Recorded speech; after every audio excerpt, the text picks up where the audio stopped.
What is up, everybody? It is Alex from Heavy New York calling from the quarantine zone again. And this time we got Joe from Eye of the Destroyer. Thank you for your time today, man. I appreciate it. Yeah, me too, man. I really appreciate your time as well, and thank you for having me. Yep, it's really an honor to have you here. I was just listening to the Wolf You Feed EP. Absolutely kick-ass. You just want to talk about like how the making of this EP was? Like, was there like a thought process behind it? Really, how did the Wolf You Feed sort of come to be? You know, there was. I was going through a lot of really, hard times in my life. Just overall, I was really in a dark place. I mean, I had a lot of addiction issues and just a lot of maybe traumatic issues going on in my life that I was dealing with. And I was reading a book trying to get myself back on track, and I had come across this story about the wolf you feed, and it was kind of just to kind of paraphrase a little bit, it's basically a story about, a war that's going on inside your body, and you can either feed the negative aspect or you can feed the positive aspect. And at the time, I was really feeding into the negative, and that just kind of became what this EP was. It was just kind of really a release, honestly, more than anything, of a lot of negative pent-up energy and aggression that I had going on in my life. Okay, so it represents kind of like an essence of closure and an essence of moving forward for you, right? I would say big time, yeah, without a doubt, absolutely. Really addressing a lot of issues that have just occurred in my life, maybe from childhood on. Mm-hmm. Obviously, that influences the lyrics, and that influences, what the subject matter is on the album and everything like that. Did it also maybe influence the instrumentation and the sound itself? It did. It created for a lot of aggressive bite. I mean, on Reverse, like, I really wanted to come out on this record and just kind of like go balls to the wall right from the minute that the album starts. I think that it was just like, that's really how I was feeling at the time. I mean, that double bass that occurs at the beginning of that song, and the riff itself is just really, really aggressive, really straightforward, and it was just kind of like, a pure representation of anger. And it really kind of really just came out. There's really no other way for me to get it out. And it continuously moved on. I kind of tackled a bunch of different aspects of my childhood and of my life as a whole. And on Scapegoat, the second song, I'm dealing with a lot of the religious stuff that I had grown up in. And I grew up Catholic, so for me, that was, there was a huge emphasis on that, and I really hated it. It really just wasn't for me, but I loved the imagery and things like that. But that song was just kind of like, my fuck you to organized religion and my feelings on it. And, and the album just really was a huge release for me in so many different ways. It was very, very angry and very raw. And I just, I really can't say enough how much my anger, I think, really shined in the first couple of tracks. From what you're telling me so far, it almost kind of seems like you took a similar approach to like what Mastodon does, because they have like elements of, a lot of personal stories, like, Crack the Sky is about Brondaler's sister, and, right. Emperor of Sand was about Bill losing his mother to cancer. But then they also rooted in some historical elements as well. So, and, having an element of literature influence this, as well as a personal experience, it seemed like that kind of had a little bit of a Mastodon effect to it. For sure. I will say honestly, I actually, it's funny that you say that. I was listening to Sirius XM today, and I heard what I have to imagine is a new Mastodon song. And I remember thinking to myself, this riff is really interesting. And I listened to it maybe for about 4 minutes on my way to work, so I didn't get to take it in fully. But I remember listening to the riff, so it's funny that you bring that up. But Weekend Thoughts is actually about the death of my brother. It's the last song on the record. So I very much identify with what you're saying, and it's very much rooted in life experience and literature. And, there's just certain aspects of the record that are just extraordinarily personal. But yeah, definitely kind of wraps up a feeling. It's definitely more of a concept record than it is anything else. It's not just 5 songs of quote unquote brutality. You know what I'm saying? It's definitely very much rooted in an idea, and and I tried to create an entire EP surrounding one specific idea. You know what's funny is because a lot of people think that death metal is the ultimate like tough guy music and like the ultimate like, you know, pull no punches sort of element. But when you really look deep, I mean, to some Morbid Angel songs and to some obituary songs and, you know, some Decrepit Birth songs, like there's some like real personal sensitive subject matter addressed in it. Oh, 100%. I mean, so much of music, I feel like, is, you know, a reflection of self, especially from a lyrical standpoint. So it's like, exactly what you referenced. It's just like, you know, these are the emotions that you're dealing with at the time, and I really firmly believed in trying to capture a moment in time, you know, and really trying to just create 5 songs that really make me feel like I maybe overcame that moment in time, and I can kind of reflect on it, almost like you would a diary or something of that nature. Do you think, though, when you execute this song live or maybe, you know, listen to it over again in the future, do you almost feel that it could put you back into that negative or that dark element that you were feeling at that time? Or is there just so much closure behind it that it's just going to make you realize how far you've come? I feel like it really has made me realize how far I've come. I mean, the EP has kind of been a long time coming.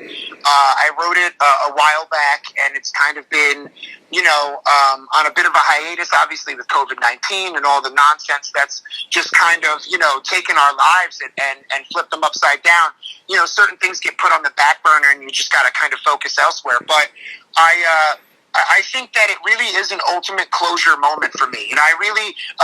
Reversed is actually a reference to a tarot card. It's a reference to a King of Swords tarot card, reversed. And it's the misuse of power and a manipulation. And it really just, for me, you know, this record is a rebirth. It's a death of an old self or a shadow self and the coming of a new person, almost like a shedding of skin, like a snake sheds its skin, you know, something like that and similar to that. That's really what this is for me. So I think closure ultimately is what it represents. Do you feel like in order for a listener to get the full concept and really get the full experience of what you were going through and really what this album's about, they should start with Reversed and end with Weakened Thoughts? Or could this EP be kind of like shuffle friendly and a listener can almost approach it from any different angle as well as have the album be open to interpretation? Well, I mean, I'm a sucker.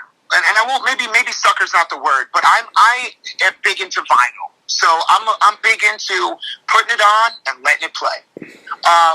You know, I love that aspect of a record, and a lot of the old hardcore records that I was into almost had like a live feel, where every song kind of you know went right into the next one, and it, like a Hate Breed Satisfaction is a Death of Desire is a perfect example, where you put it on and you ride it out, you know. Every song goes into each other. You almost don't even know that you've listened to the whole record before it starts again, and you're kind of on track 3 again. And that's kind of what I wanted to do with this record. Although I do feel like it is very shuffle friendly, and you know, you don't necessarily need to start at the beginning in order to get to the end, but I would suggest maybe starting at the beginning and taking it all the way through, because it definitely is a bit of a journey. Of course. And is it open to interpretation, or is maybe the goal for The Wolf You Feed to kind of maybe engage the listener into maybe putting themselves in your shoes and seeing things from your point of view? As much as I enjoy, and I think anyone from an egotistical point of view would enjoy people seeing things from their point of view, I really, really hope that it's up to interpretation, and I hope that it makes people feel. You know, if the song deals with contemplation of suicide, as much as I want you to understand that that's what I was going through, I hope it helps you go through it. You know, I hope it helps you to make the better decision and to do what's best for you in that moment in time. And I think it's totally open to interpretation.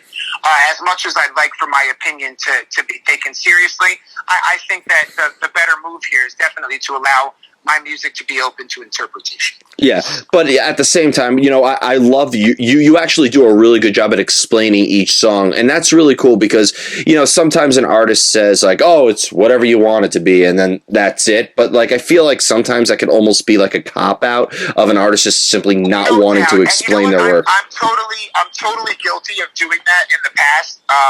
when interviewed about like a record, and like, to be honest with you, a lot of some of the older songs that we had were kind of based more in fantasy and based more in like, you know, a Cannibal Corpse esque style of lyrical presentation, where it's more about a horror film. You know what I mean? And depicting type like a nightmarish hellscape. And so when you have something like that, it's kind of like, okay, well, you know, it's what you want it to be. But because this is so personal to me, I just feel like, you know, it was so much easier this time around to just really kind of give a piece of myself and be able to really be open and honest about what each song means to me, and what feelings I was having when I was writing it, when I was going through it, and what the process was. Yeah, so going from like a more fantasy subject matter to a more personal subject matter, that almost has to completely alter the way you just wrote music in general, right? And maybe even opened up your mind to new ideas and experiences, right?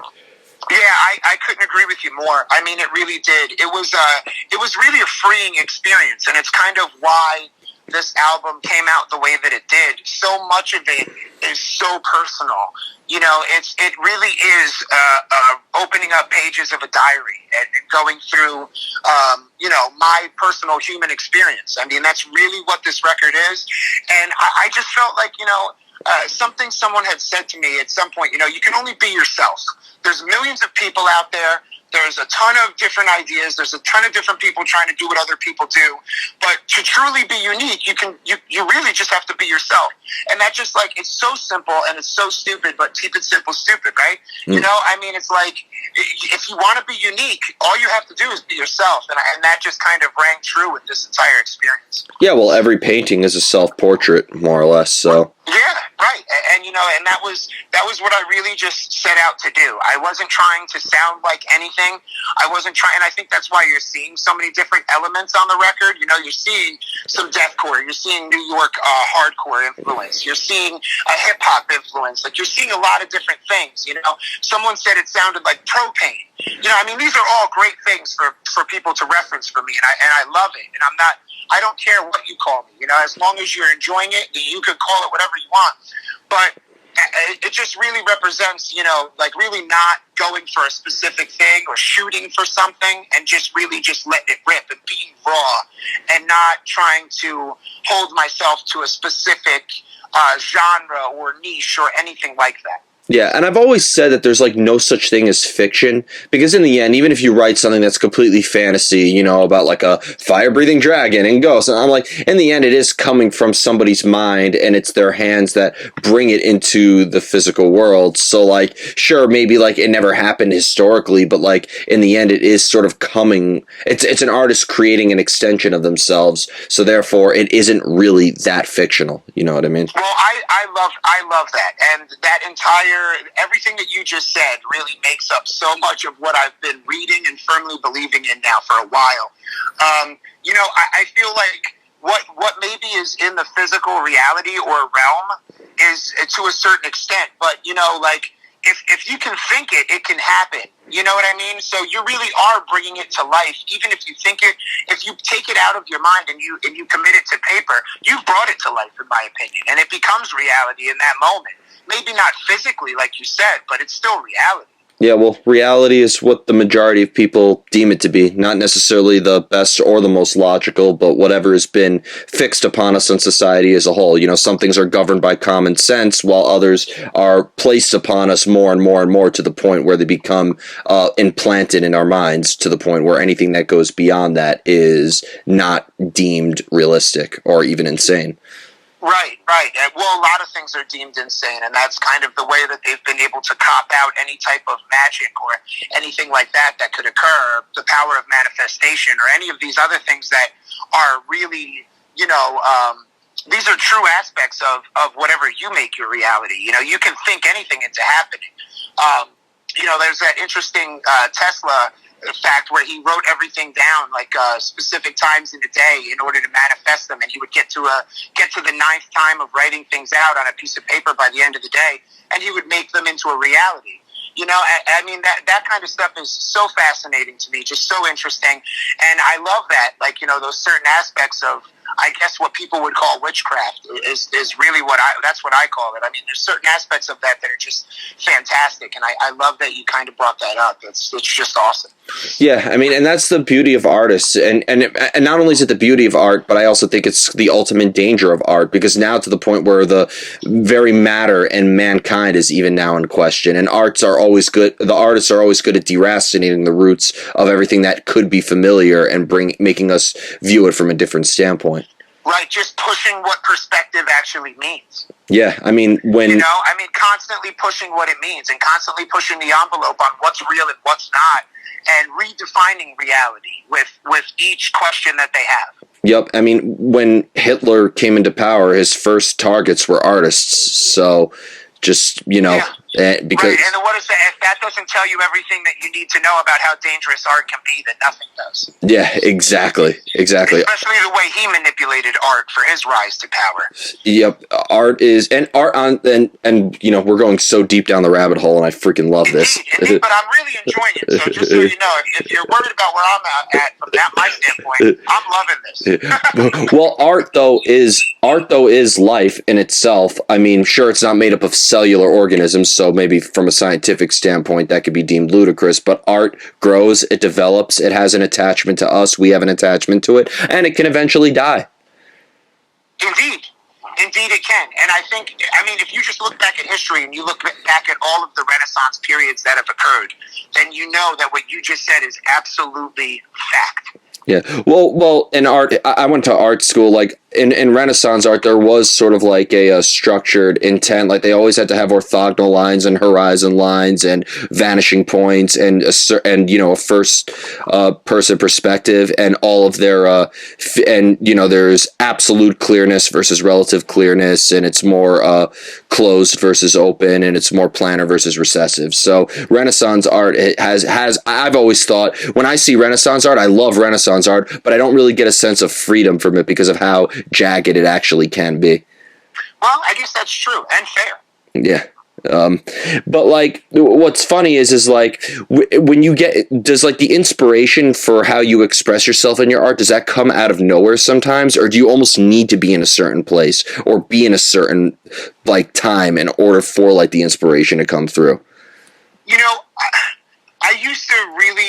I used to feel like I had to be in a specific place, and then I kind of found myself with these notebooks that are kind of just like, one's in my car and one's at my desk and one is at the studio and one is in my bedroom, and they're all kind of this collection of ideas. And I think when it strikes, and there's something special about that. And I have, like, when it comes to writing songs, whether it's a riff or whether it's a drum part or whether it's the concept for an entire song or lyrically or whatever it is, I have had like what I could only describe as like an out-of-body experience where you kind of just are in it, and then at the end of it you're kind of like, wow, like look at all of this, where did this come from?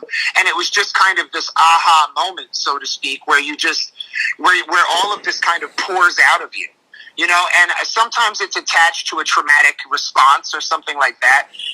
When my brother passed away, I wrote millions of things about it, but sometimes it kind of just hits you out of nowhere, I mean, I've written what I feel is a great song while I was getting my gas pumped, at a gas station. I mean, just sometimes things just kind of come to you. And that's why, like, I've never brought this up, but like when an artist tells me, oh yeah, this new album is really good because we have our own studio now, I'm like, so you only come up with ideas when you're in the studio? What if like I mean, it's cool that you have your own studio, and by all means I envy that, but like you're telling me right now that inspiration only strikes when you're in a studio, in fact, which is a more dictating environment. Yeah, it's hard to believe that, especially now that you've given me some backstory on yourself, and I know that you're so into the arts the way that you are. I can understand totally the concept of having to be in a specific square box to write something meaningful is just like foreign to you. You know what I mean? And I totally get that. I don't feel like that at all. Like, I don't feel like I have to be in the studio. I don't even necessarily have to have an instrument. I mean, if I were to give you my phone and you were to go through my videos, you would hear awful videos of me humming riffs to myself. And oftentimes they're not even in the same key that I play in, which makes it difficult to then turn them into songs. But the fact of the matter is that when creativity strikes, no matter where I am, I try to document it. And it never happens in a specific location for me. And I don't think I'd want it to. You know, I find myself being inspired by the world around me, wherever that world may be at that time.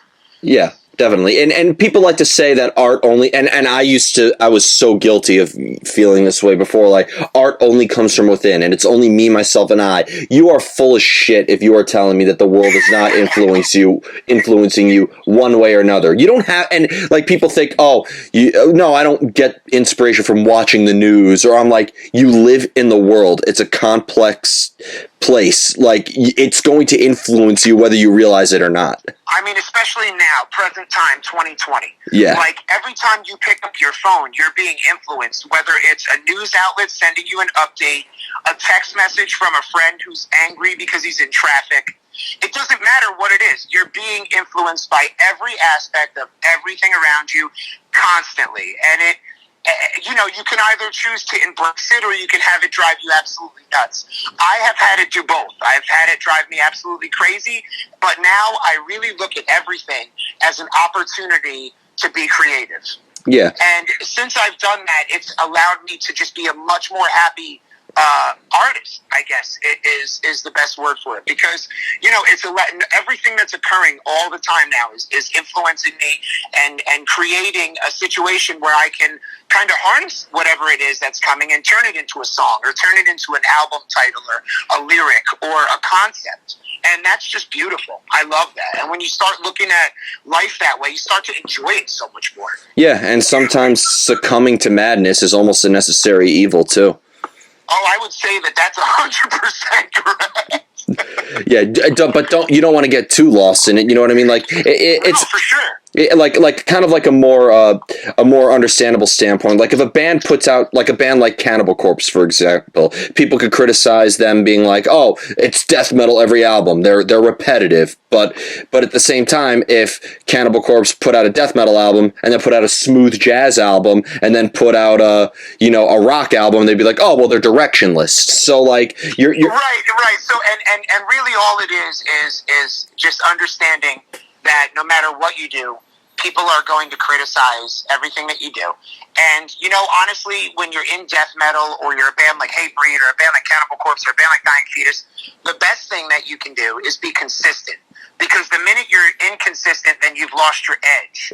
Or you're not writing good songs anymore. Or you're just not the band that you used to be when you were younger, or whatever the case may be, whatever the criticism is, So the best thing that you can be, I guess, is consistent.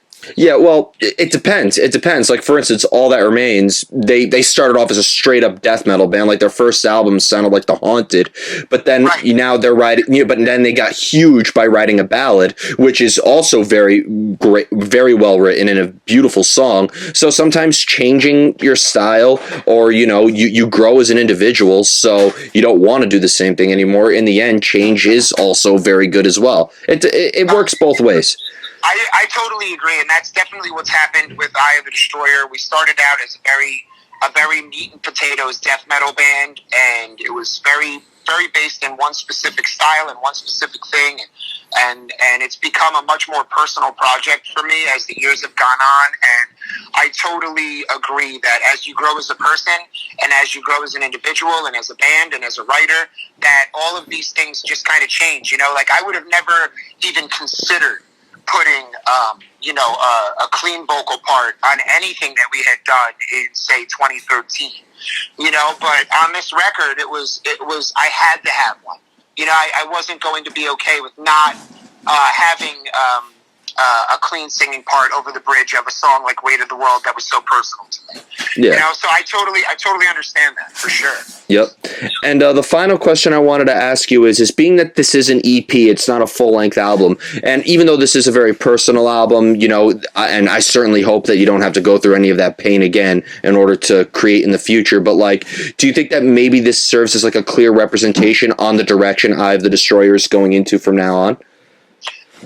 Yes, I would say that what you've got on the Wolf You feed is a very clear representation of where we're headed in the future.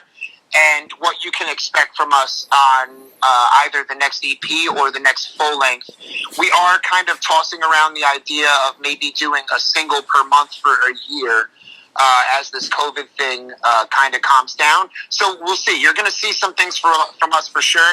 I've already begun writing new songs, and I wouldn't say that they sound exactly like The Wolf You Feed, but I would say that they are very much in the same vein. Unfortunately for me, I'm a very tortured soul, and I've had a lot of really awful experiences in my life, so I don't really have a shortage of things to pull from. Okay, well... So with that being said, yes, you could see the same things coming from us soon. Well, like with The Wolf You Feed, I say use this agony as your armor instead of your anchor. Thank you. I really appreciate that, and that's honestly a great way of looking at it, and honestly, it really means a lot. Yeah, it means a lot to talk to you again. Thank you so much, everybody. Eye of the Destroyer, The Wolf You Feed EP, coming out this Friday. Be sure to pick it up then when supplies last forever. This is Alex from Heavy New York, and we will see you next time.